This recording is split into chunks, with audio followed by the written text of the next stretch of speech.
with 17 honorary doctorate degrees from schools including Belhaven University, Virginia University of Lynchburg, Wheaton College, Northern Seminary, and Millsaps College.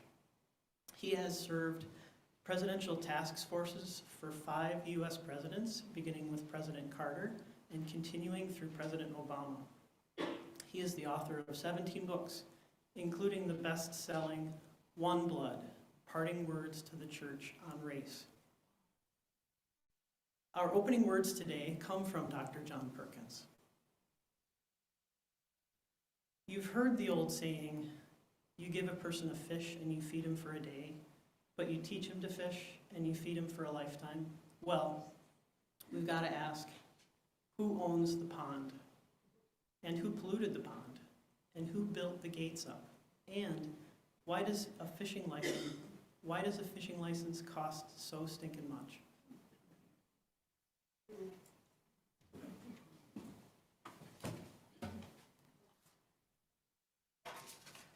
This is a song that was written by Tom Paxton in 1983. During that time, the Iran-Contra affair was ongoing. I don't know how many of you remember that, but it was a part of this country's involvement in Latin America, one of the many. And this song I find helpful. It's not a very well-known song by Paxton, but it reminds me at times when I tend to forget things.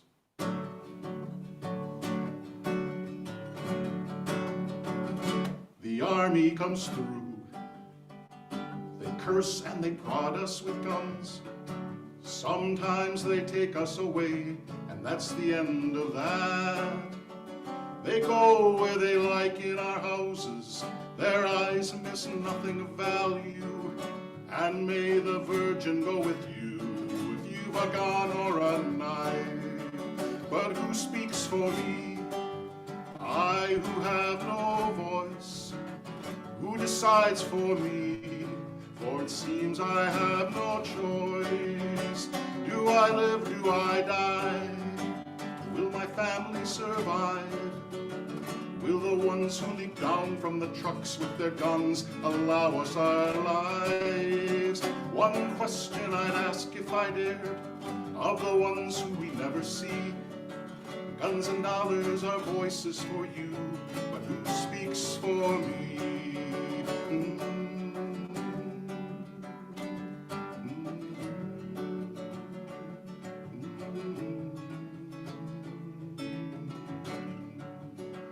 We are never asked. We are simply shown to the fields. We give of our youth and our blood to the cotton and coffee, while the gods in their long white houses raise the dust with their long black cars. They regard us with faces of stone, and they grind us like corn. But who speaks for me? I who have no voice. Who decides for me? For it seems I have no choice. Do I live? Do I die? Will my family survive? Will the ones who leap down from the trucks with their guns allow us our lives? One question I'd ask if I dared, of the ones who we never see. Guns and dollars are voices for you, but who speaks for me?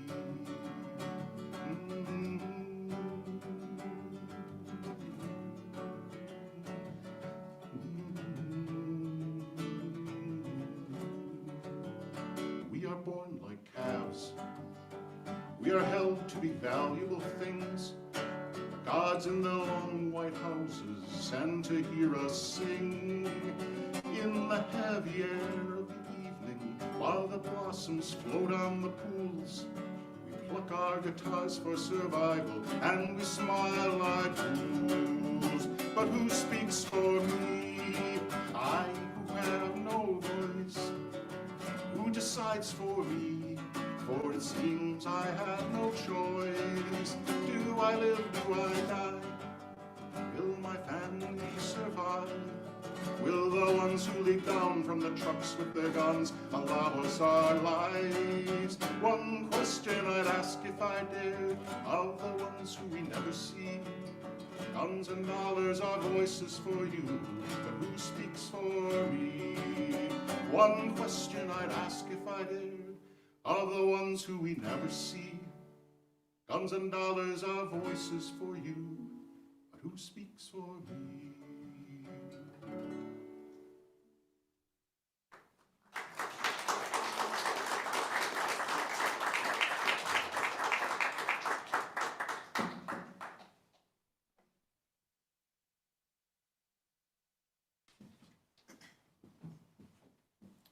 Good morning. And welcome to Minnesota Valley UU Fellowship. My name is Laura Thompson, and I serve as the minister here. You may have noticed that Kai, who is co-leading the service, is speaking for me. That's because I have laryngitis, which isn't the best thing to have for a preacher to have on Sunday morning. I'm glad to have Kai to help me out. Also helping out in this service today are Richard Duffin on tech. We have music from Tom Ehlinger. Kathleen Coate is going to help out up here on stage later, and Leslie Swenson is our song leader. We welcome you into this space this morning and extend a special hello to any of you who are joining on Zoom or YouTube. These days, we welcome people from across time and space to create a community. In this community, we hope that you will find what you need: rest, healing, inspiration, companionship, and a place of belonging. If you're visiting for the first time this morning, we extend an especially warm greeting to you and invite you to fill out our visitor's form on the welcome table, which is also available to those of you online in the chat or comments. Doing so will allow us to connect with you for electronic communication and keep you up to date about all of our programming and services. So once again, welcome to Minnesota Valley Unitarian Universalist Fellowship. It is a joy to be together today. Across the country, UU congregations are joining together to light chalices this morning. We light our chalice as a symbol of our faith and our commitment to our values.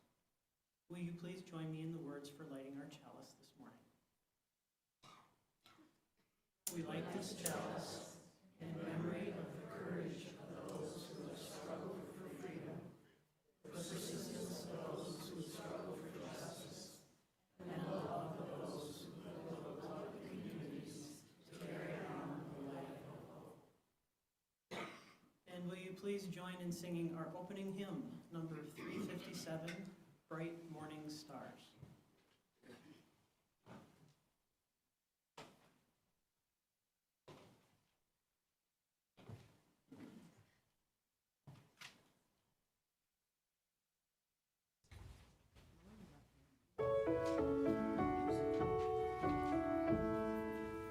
Bright morning stars are rising, bright morning stars are rising,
Each week, we set aside intentional time to lift up and hold in this space the joy, gratitude, concern, and sorrows that we are holding in our hearts. If you're here in person, you can raise your hand and an usher will bring you a microphone. Folks on Zoom, you can share your comments in the comment section. And folks on YouTube, you can also do that. And then someone will monitor it here and read them so we can all witness your concerns. I just want to start out with Ed Prell. Many of you know Lorna and Ed. Ed is beginning home hospice care. So please hold Ed and Lorna in your thoughts as they face this time together. Ed is a courageous man, but it's hard.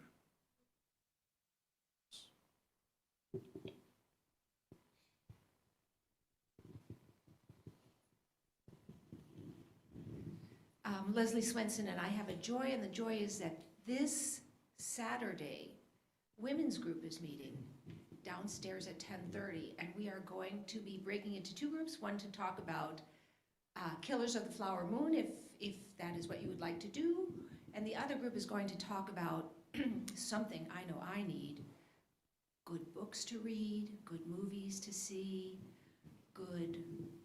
I can't think of anything else, but we hope that the women of the congregation come.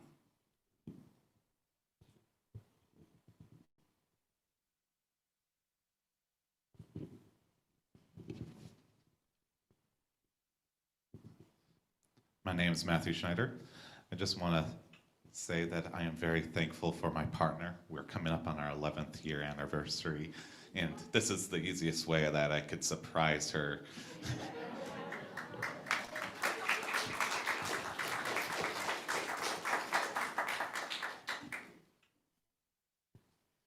Anyone else? Hi, I'm Mary, and I just wanted to say I'm thankful to be back. I have been in Alaska for the last 6 weeks, visiting my beautiful grandchildren, who are 1 and 3, and of course my son and his wife as well. So I just wanted to share that with everyone.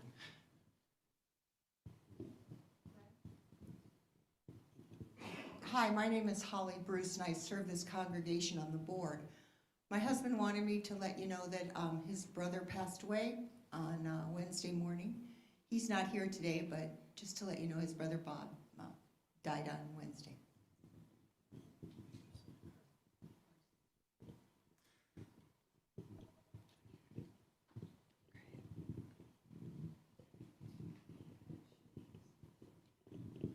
Hi, I'm Marcy Lovejoy, and I appreciate all the prayers and good wishes that were going on while I've been out for a little bit. I was having a corneal transplant, and the outcome was that I could have gone blind, but fortunately it's gone the other way. I just have slightly better vision now, but it's supposed to day by day and month by month get better.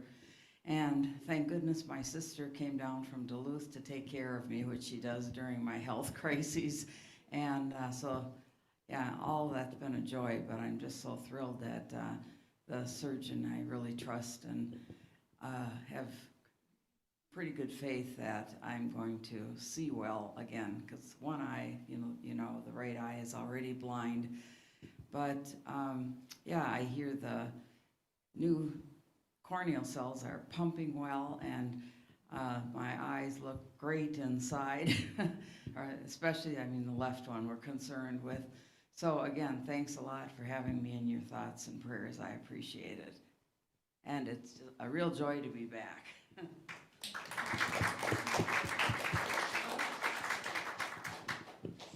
Well, hi, my name is Doug, and as I shared a couple of weeks ago, I'm going to have open heart surgery coming up. I managed to defer it by messing up an MRI that I now have to retake. So I'm taking that on Tuesday, then I'm meeting with the heart doctor on Wednesday, and probably going to have surgery. I'm hoping not this coming week, but the week following. So hopefully I'll be back next Sunday, but if not, I'll be pretty doped up somewhere, trying to think of you guys. All right, that's all. Bye-bye. Are there any messages on Zoom or?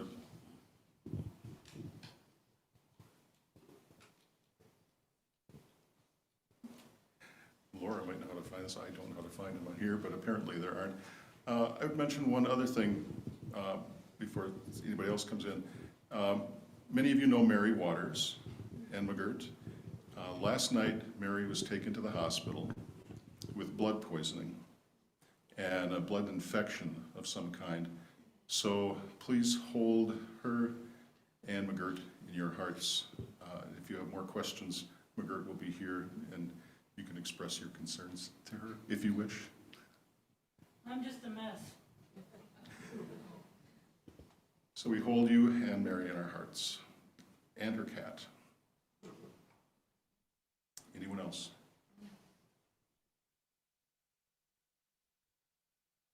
We lift up what has been spoken and these joys and sorrows that we hold in the sanctuary of our hearts. Will you please join us in our song response?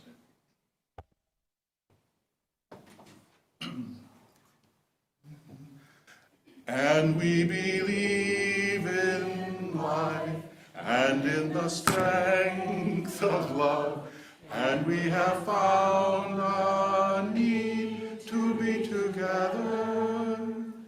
We have our hearts to give, we have our thoughts to receive, and we believe that sharing is an answer.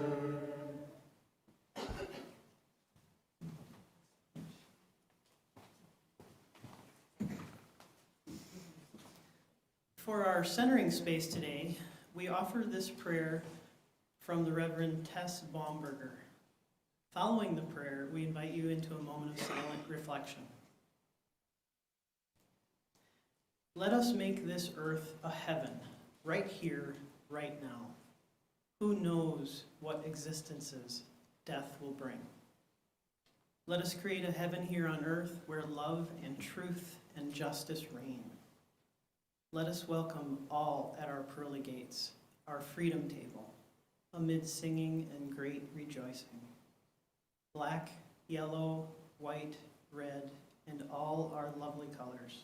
Straight, lesbian, gay, bisexual, queer, questioning, cisgender, transgender, non-binary, gender nonconforming, healthy, sick, hurting, variously abled, young, old, gentle, cranky, joyous, sorrowing. Let no one feel excluded. Let no one feel alone. May all have enough to meet their needs. May all share power generously. May all venerate the earth, our mother, and tend her with wisdom and compassion. May we make our earth an Eden, a paradise. May no one wish to leave her. May hate, violence, and warfare cease to clash in causes too old and tired to name. Religion, nationalism, racism, the false god of gold, deep-rooted ethnic hatreds. May all of these disperse and wane. May we see each other's true selves. May we all dwell together in peace and joy and understanding. Let us make a heaven here on earth before it's too late. Let us make this earth a heaven for each other's sake.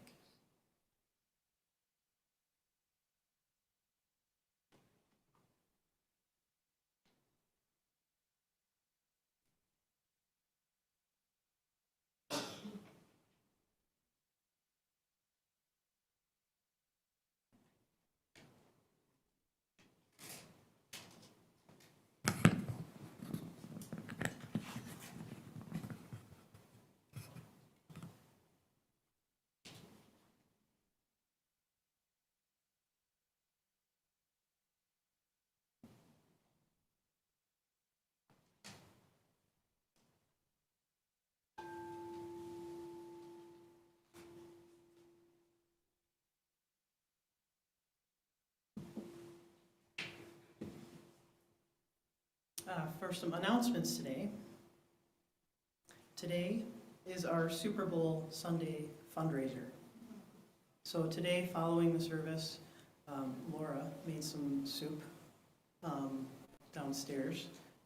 There's plant-based chili, plant-based chicken noodle, as well as some fresh baked corn muffins and some other tasty treats. Handmade one-of-a-kind ceramic bowls, such as this one, are available for your soup, and you can take home the bowl. There's a suggested donation of $20 for that, or pay what you can. If buying a bowl isn't in the cards for you today, we do have compostable bowls downstairs as well. We hope you'll be able to join us in fellowship down there, and this will help close the budget gap that we have. Our newcomers meeting is unfortunately canceled today because Laura can't speak. The Religion, Ethics, and Ideas meets on Thursday over Zoom at 7 p.m. And you can see the February Unison for more details on that. Are there any other announcements?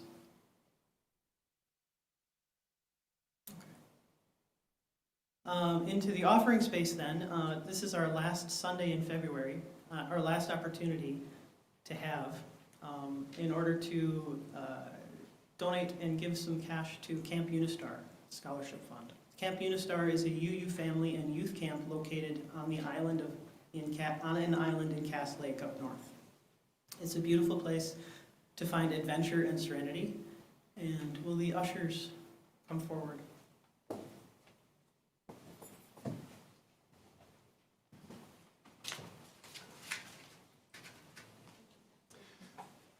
This is a lovely little song from Hawaii.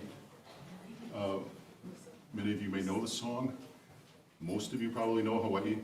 This song was written in 1881.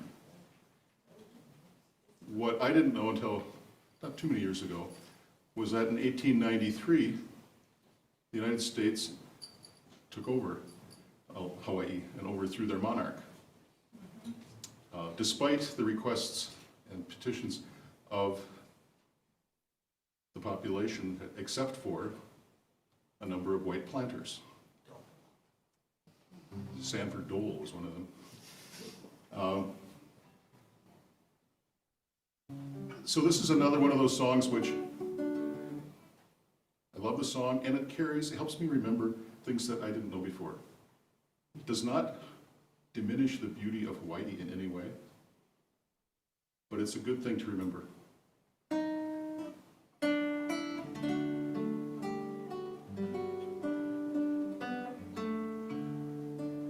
I'm going to try to sing it in Hawaiian. The words are as follows. O sands of my birth, my native home. I rejoice in the blessings of heaven, O beloved Hawaii. Happy youth of Hawaii, rejoice, rejoice. Gentle breezes blow, love always for Hawaii.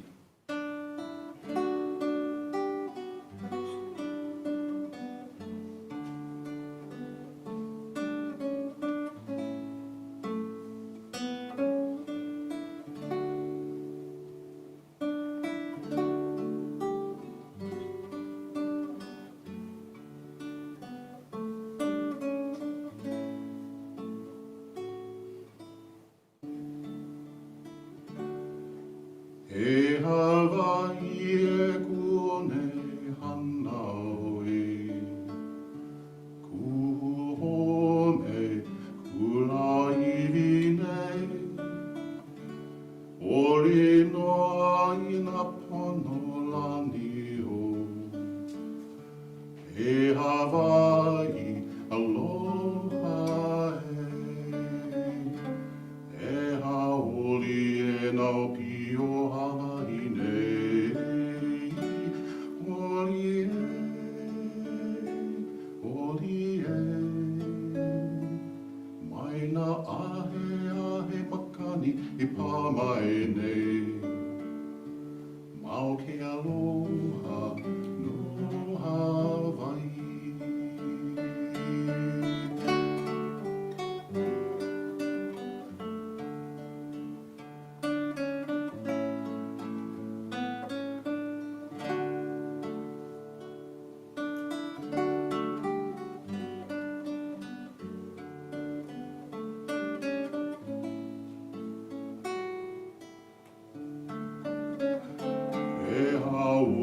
e no pio Hawaii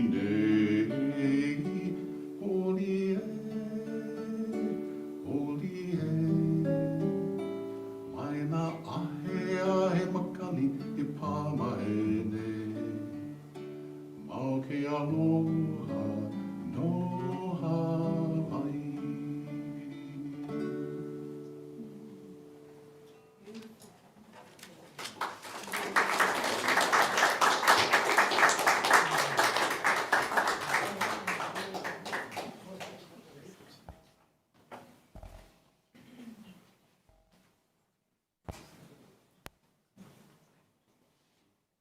There's a question I've had for a very long time, and it has to do with this map.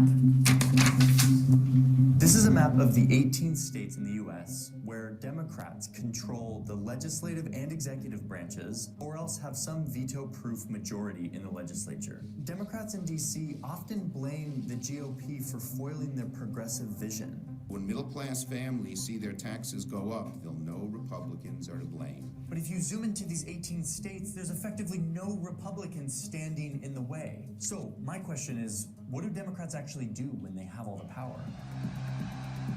To answer this question, I teamed up with the Times editorial board writer Binya Applebaum. Okay, you got my attention. He's been thinking about and writing books about and reporting on this topic for decades.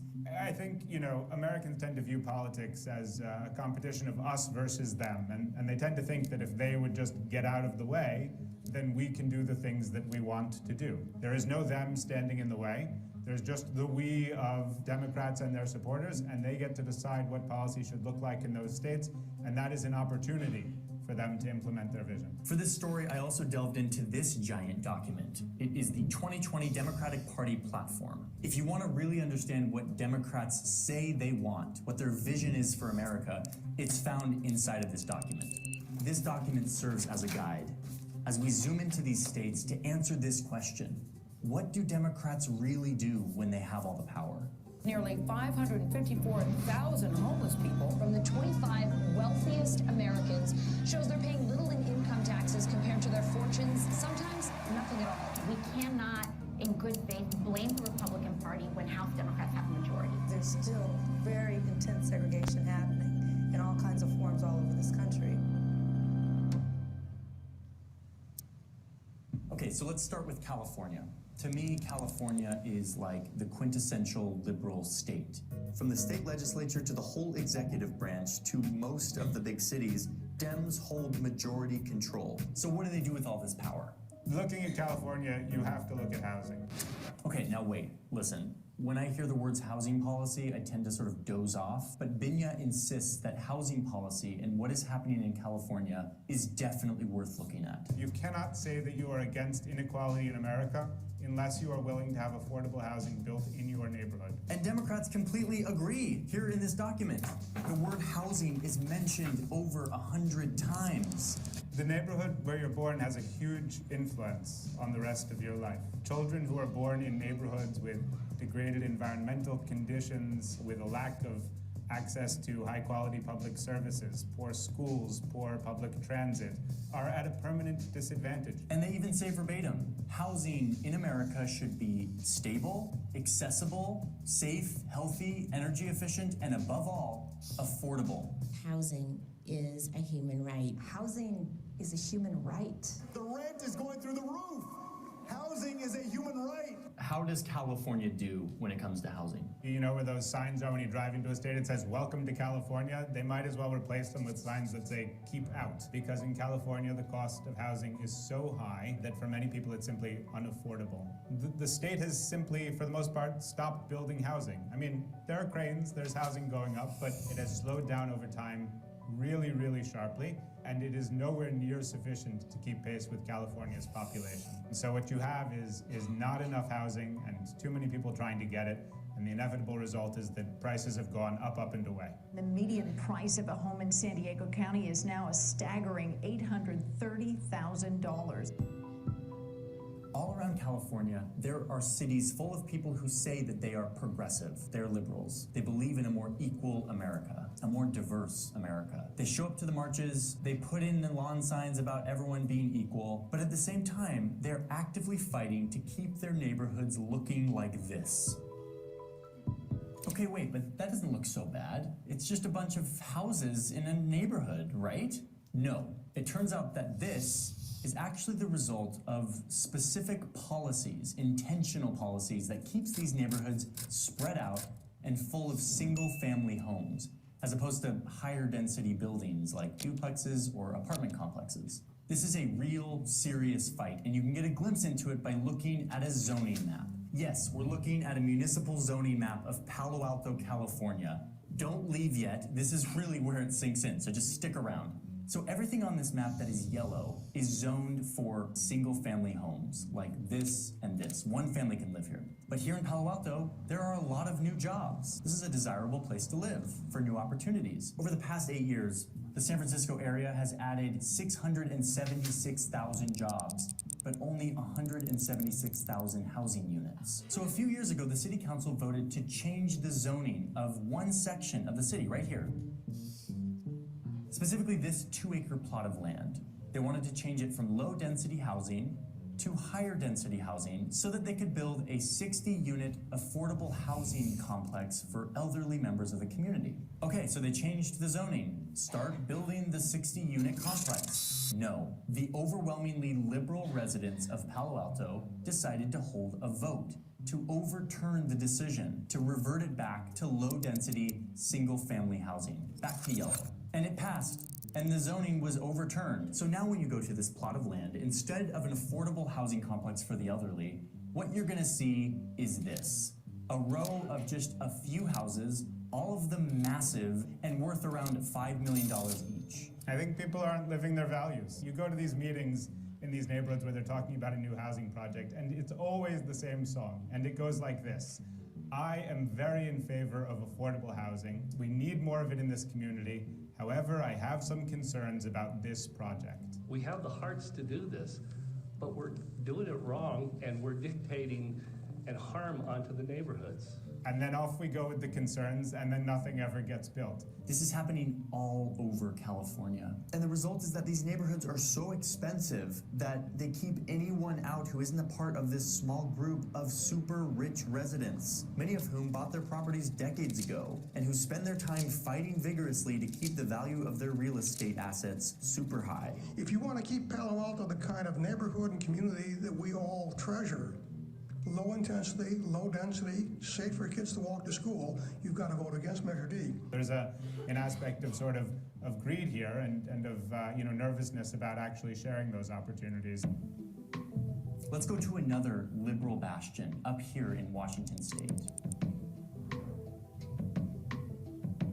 The Democratic Party talks about taxation, saying that our tax code has been, quote, rigged against the American people. Democrats all the time are decrying the fact that tax cuts are going to the wealthiest Americans. It is time for a wealth tax in America.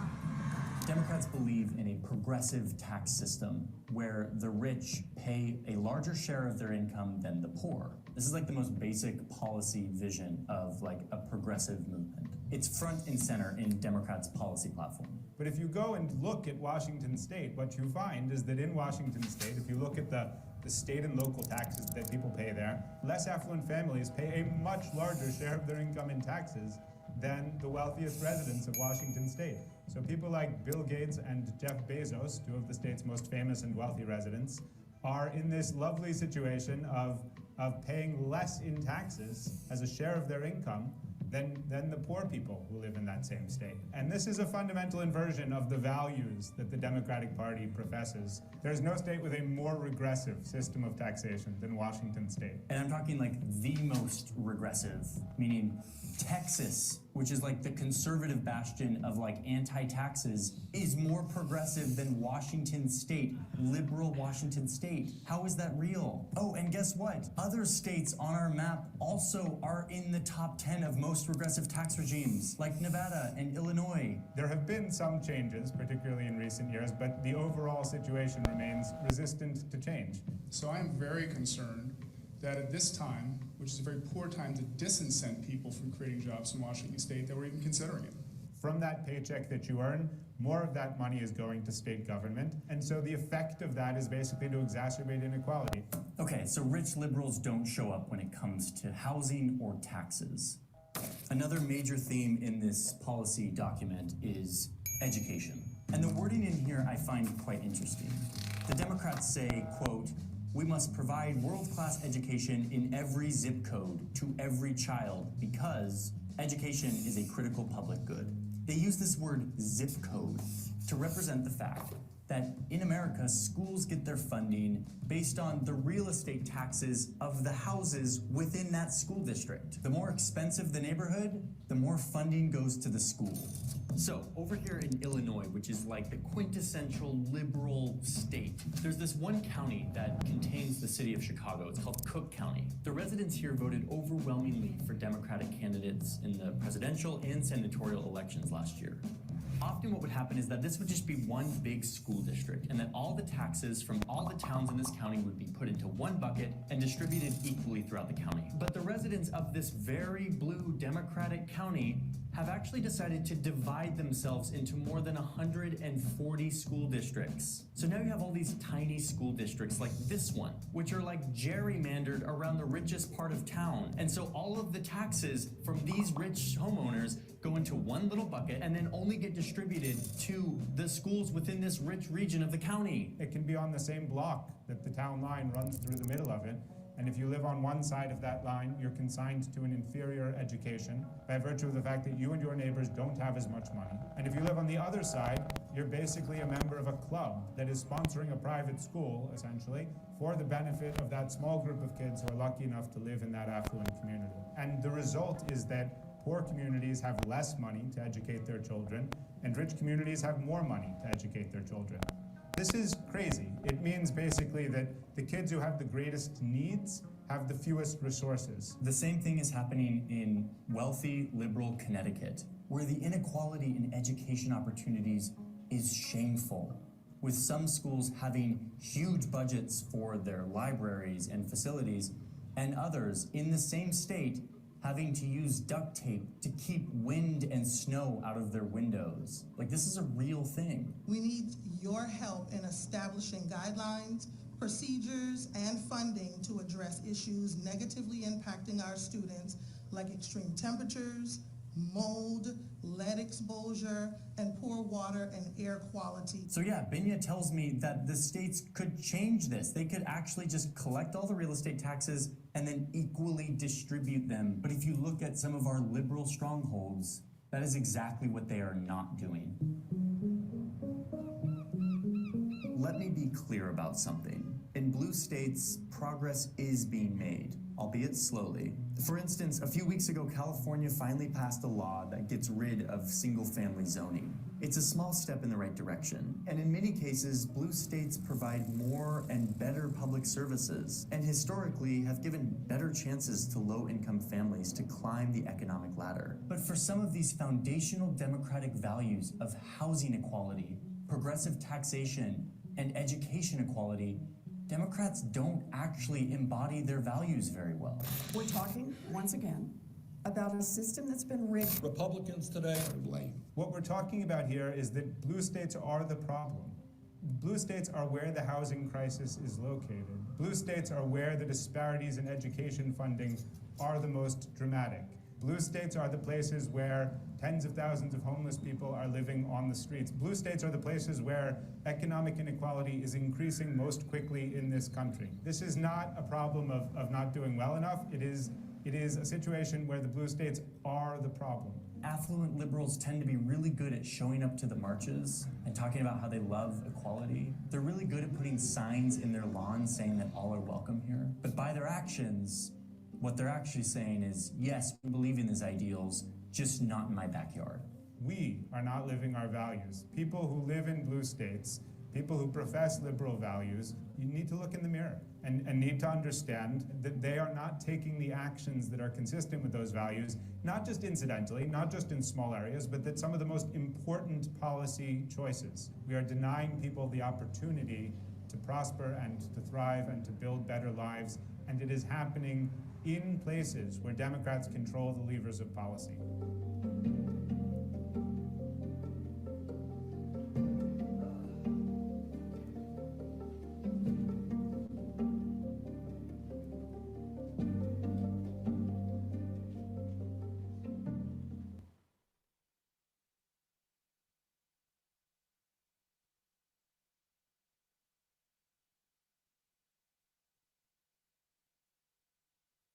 Hello. Hello. There we go. Hi. Laura has a PowerPoint to continue the discussion on our topic today. I'm Kathleen Coate, the chair of the Board of Trustees, and I will assist with this portion. So, what's happening in our Democratic Party-controlled state? Housing. More than 600,000 Minnesotans are paying more than 30% of their income on housing costs. Minnesota has one of the worst racial home ownership gaps in the country. Stable housing is crucial to a child's well-being. In Minnesota, 279,000 kids live in cost-burdened homes. And Minnesota currently has a shortage of 103,626 affordable and available homes for extremely low-income renters. Good news. Just last week, a bipartisan group of legislators and a wide array of housing advocates announced the Minnesotans for More Homes initiative, legislation that would bolster the state's missing middle housing supply and provide more affordable family homes. Missing middle housing is defined by sizes ranging from duplexes to courtyard apartments and includes alternative dwelling units. The Minnesota for More Homes initiative will allow the state to address the root barriers that continue to prevent construction of the kinds of homes the Minnesotans need but can't find. It incentivizes creating housing when units are affordable, near transit, or built net zero. It also reduces barriers that are driving up the cost of building missing middle homes, including parking and minimum lot size reform and making it easier to subdivide lots. And it eliminates exclusionary zoning practices that are exacerbating racial housing gaps. Taxes, good news. Minnesota's tax system is the most progressive among the U.S. states, meaning poor households pay the least amount of taxes as a share of their income, according to a new report released in January of 2024 from the Institute on Taxation and Economic Policy.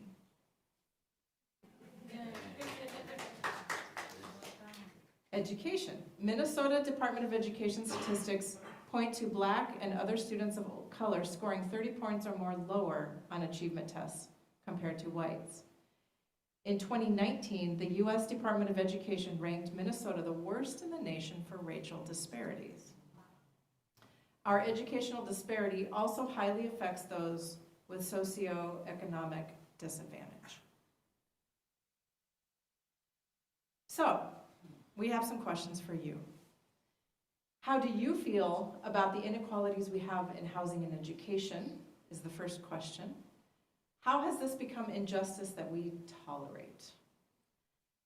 Laura, do you want people to chat amongst themselves first and then share with us, or do you want us to just raise our hand? Yeah? Okay, we're gonna do a thing called Think, Pair, Share. So think about this on your own for about 30 seconds, and then turn to your neighbor or someone near you and chat about it if you would like, or you can keep thinking about it. And then we'll ask you to share something amongst yourself, or with a larger group. Yes, Leslie? So, do you know just how education is funded in this state? Or I think about how to do this.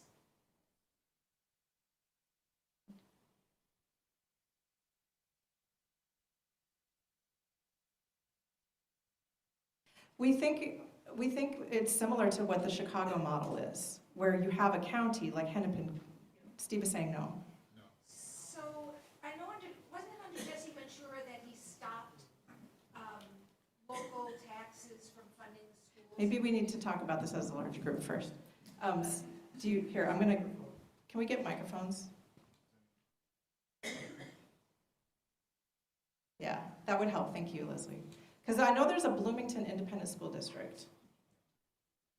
Yeah, yeah. So we'll get a little bit of logistics for you, and then we still want you to think about how it feels in your gut, your feelings. Yeah, go ahead. Yeah, I'm standing here, hopefully. I'm Steve Danko. In the 70s, there was something they called the Minnesota Miracle. And that was one where they dramatically increased state income taxes, which is why they're so high, and sent the bulk of that money, half or more of that money, to the school districts. Excuse me? It was basically roughly 85% of the cost of schools is paid for by the state. Myra, do you want to talk about that? Okay. Roughly 85% of the cost of schools is paid for by the state, and there are supplemental levies and things like that. But that's why our state income taxes are so high, is that the bulk of that money goes to the schools in various areas. I'm not sure if there's a difference between rural and urban or not. It's one of those things that no one ever talks about in our state anymore. And one of the reasons for it is that the cities are very happy with getting the money and not having to tax their people for it. My son has a house in Chicago which is roughly the same value as mine. His property taxes are twice as high as mine are, to give you an idea. And I pay about $4,300 a year or something. He pays close to $9,000 now. And that's the bulk of that goes to schools, okay? But basically, it's what's sort of interesting to me is that the cities are, as we know, are run usually by Democrats, and they just are happy with the situation. And in the rural areas, they don't like to think that all this money comes from the state, and they don't get any of it. They get very little of it from their own property taxes, which they then complain about. Okay. Okay. Thank you. So what we'd like you all to do is just do a gut check right now. What does this feel? Obviously, there's some emotions running high right now. We heard it in the verbal reactions that were going on during the video. So what is your gut telling you? Regardless of exactly how the money is parsed out, we know it's inequitable. It's obviously inequitable. You know, the Bloomington schools, even when you look across the state, and certainly in the country, but we want to focus on Minnesota. So sit with that for a minute, and so let's talk about what is your gut telling you right now? What are your feelings about this inequality and the fact that we've lived with this for so long, it just kind of becomes part of, that's how we do it in America, that's how we do it in Minnesota, whatever. How has this become injustice that we tolerate? Why do we tolerate? How do we tolerate? So let's do that gut check. And then when you're ready, raise your hand. If you want to chat with somebody next to you, go ahead and do that for the next 30 seconds or so. And then raise your hand, share what you discussed or what you're thinking, and we'll bring a microphone to you. What? Feelings, not thinking. Don't use your head, use your heart.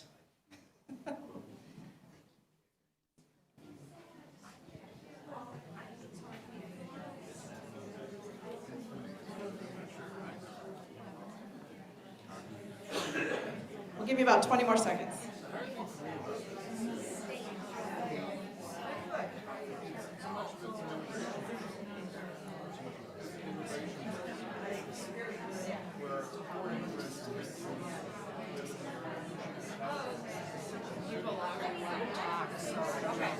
All right, who would like to share?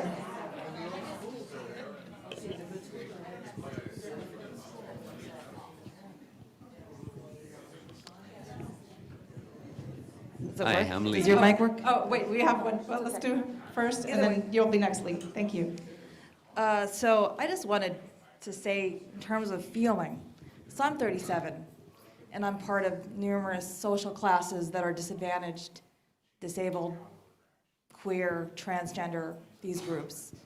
And I will say that I have a lot of friends in the range of 25 to 40, right in there. And a lot of us are in that boat. We're disadvantaged Minnesotans. Some of us are transplants from other places that were even more dangerous. And the reality is, if you want to know how we feel about it, a lot of us, especially the 25 to 35 group, we feel like we're going to die. We are constantly worried that we are going to die. We can't afford housing. We can't afford, I work 64, 65 hours a week just to be able to afford a $1,000 apartment, you know, and I still don't always have food on my table because I don't have time to eat.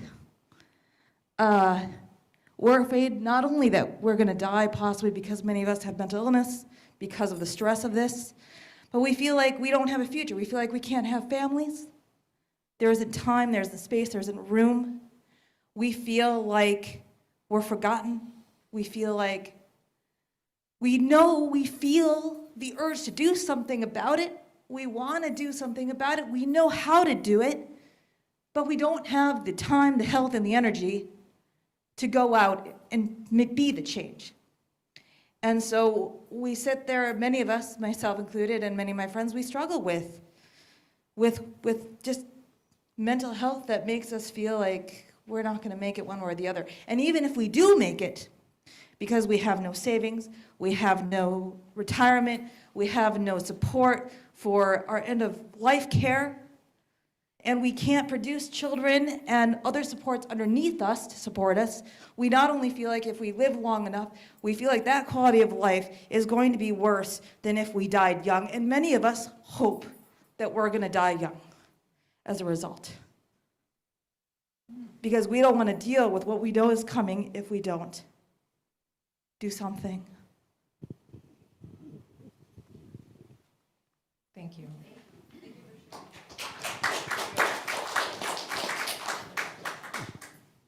Hi, I'm Lee, and I would just say in general that our tax, I mean, if you're living in Hennepin County, you are paying fairly high taxes compared to many other people. Taxes are high here, and yet it makes me angry when I hear about the poor educational outcomes, the continued poor educational outcomes between our, black and white or Hispanic peoples here. That is not right, and I don't know why it has to continue. I mean, they have convened many seminars on it. They've had, when Rybeck was mayor in Minneapolis, he convened a special group to study why that we've studied it to death. And yet, we're still we are the worst in the nation. Why, when our taxes are so high? So it just makes me angry. That's how I feel about it. Thank you. Some interesting thoughts, My partner made the connection that we can't afford a house in the state of Minnesota, even though we are pulling in 6 figures. Yet her family in Ohio is able to afford a house making the wage at Walmart. That's terrible. We feel a little bit better when it comes to education because we're very lucky to be in Bloomington. Bloomington has been great with the public schools, especially with our son who is on the spectrum. But I can't help but think, where would I have been if my cards didn't fall where they did?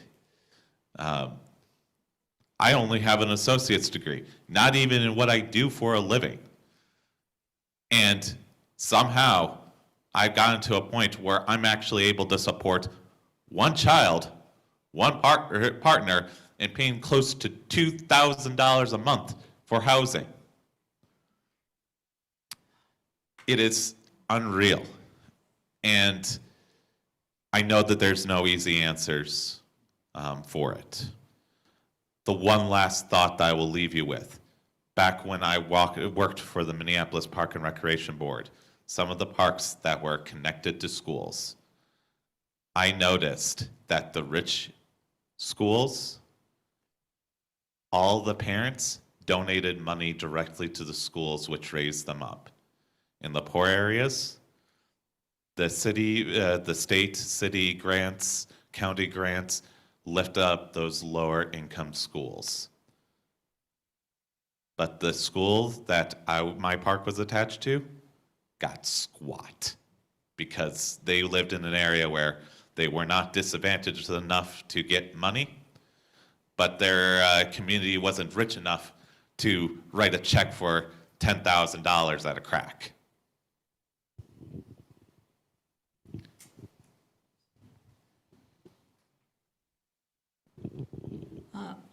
I'm Marge Lorraine, better known as McGirt. I'd like to talk about my grandson for a minute. My oldest grandson is 32 years old, and he just came out as gay a couple of years ago, and he organized his friends to buy an apartment building and make 10 apartments for trans youth. And what they started was a Rotary Club in Minnesota. It's the first gay Rotary Club in the country. And they mean business. They organized and they got the money together. They bought the apartment, and the guys all went in there and made 10 apartments. And so I'm really proud of that. I think we have to organize better. We have to go to our legislators and tell them what we think. And you have to organize among yourselves so that you're not going by yourself. You're going with a group of people to talk about an issue, you know. And I'll just tell you one thing that happened to me, like, I don't know, 30 years ago. Do you remember Jacques Cousteau? Jacques Cousteau was coming to Minnesota. He came up the Mississippi River, and he was coming to Minnesota. I was so excited. And, you know, 10 minutes into the show, he was already in St. Louis. And I went, uh-oh. And sure enough, he came to Minnesota right away, and he went to 3 Indian reservations and saw ultimate poverty on the reservations. They don't have the access to water, schools, you name it. And he was just appalled that Minnesotans were totally oblivious to what was happening to Native Americans. And you know, I raised one of my sons is a Native American, and I got him when he was 5 days old. And by the time he was 5, he told me, I don't want to be an Indian. Please, please don't make me be an Indian because people hate me. And he's 5 years old. His first day of school, people threw rocks at him. And he came home bleeding. You know, so I was there as a mother of a Native American. I can tell you, we don't think much of our Native Americans. And it just, you know, poor Jacques Cousteau was shocked what he saw in a minute. And we are totally oblivious to the pain around us. And like she says, who could pay that kind of money for housing? It's absolutely nuts. You know, I pay an HOA fee in my condo, and it's being raised to $800 a month now. And that's, I think it's really high for me. But, you know, I am a senior with just a limited income, and so they're raising everything around us. Everything's costing more money. So we have to organize. I think organizing is the only way. Amen. Yes, thank you for leaving us with that. Keep holding these, whatever you, if you didn't get time to speak, keep holding it in your heart and keep talking to other people. We do need to organize, we need to be together, we need to group together. Whatever that means, how can we do that more? What is next? In the past, MVU-UF has worked on housing issues. Talk to a member of the Social Action Committee to get involved. That's a great starting place. So let's read in unison, if you would. We can only build a better future together when we acknowledge the things that we are doing wrong today. In order to accept what is wrong, we must learn to hold the discomfort of the truth close to our hearts and let it sink into our bones. Only then will we be able to truly transform our society into one that represents our highest aspirations of justice and fairness for all. May we be so brave, steadfast, and committed. Blessed be, and amen.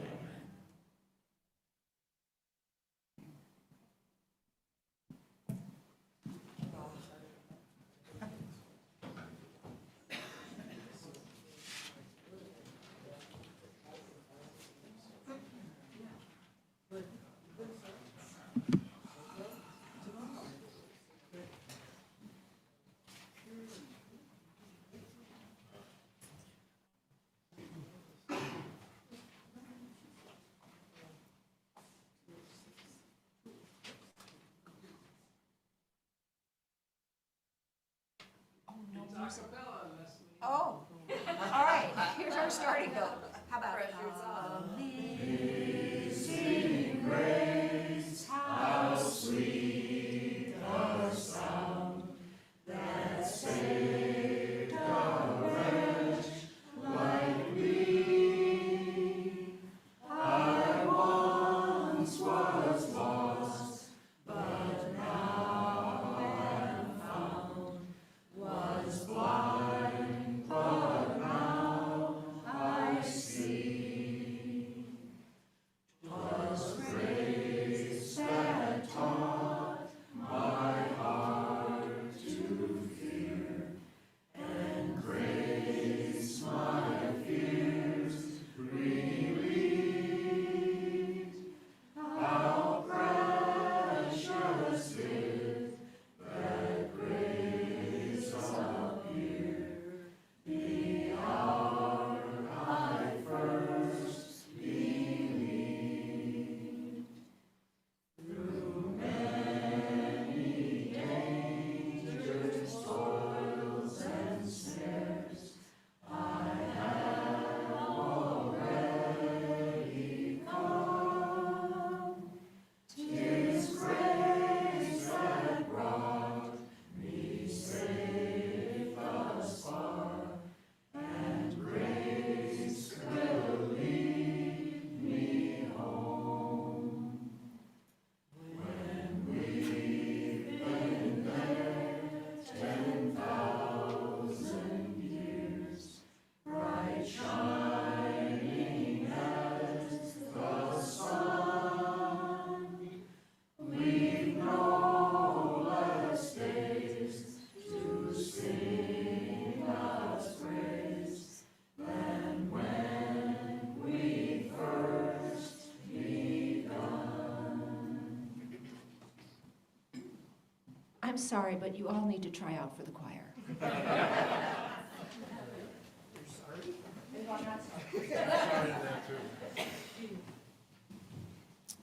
Will you join me for the words for extinguishing? We extinguish this flame, but not the light of truth, the warmth of community, or the fire of commitment. These we carry in our hearts until we are together again. And we're going to end with another song that you all get to participate in. Holly near. Praise Holly near. The words will be up there. I sang 2 songs that brought us kind of to memory of bad things. We also have to remember what I heard coming up here is hope. If we don't have hope along with the knowledge of what's happened or what we're doing and what we're ignoring, we aren't going to go anywhere. So I'll sing the chorus, just so you get it. Some of you may know if you want to sing along already. We'll sing the chorus through once, and then we'll start the whole thing and sing out.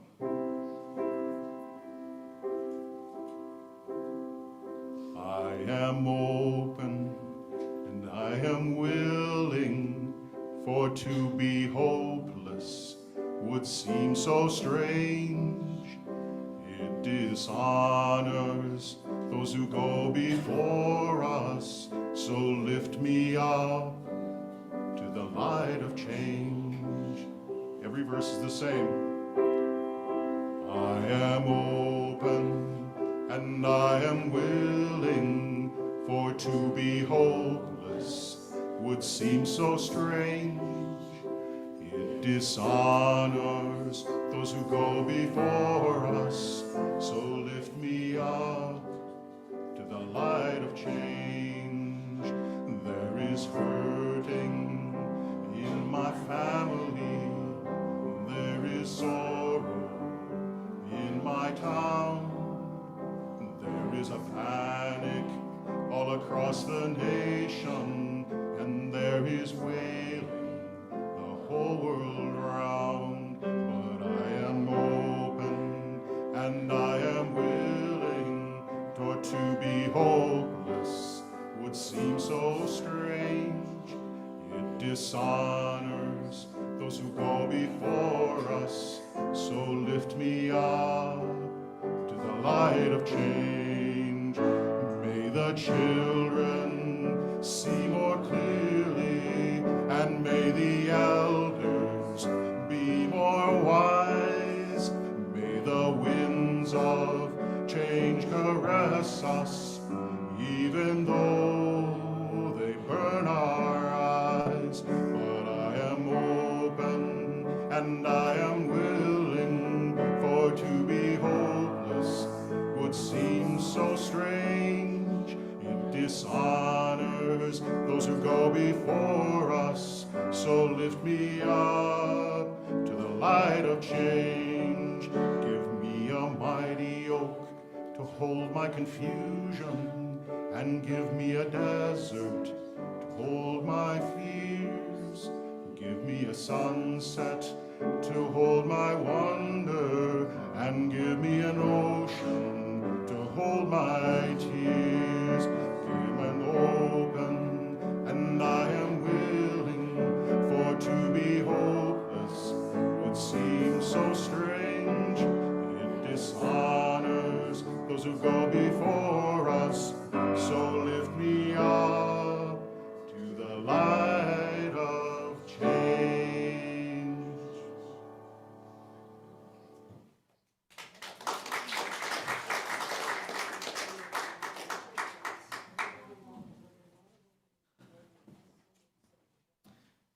Go in hope, for the arc of the universe is long, and we can bend it toward justice.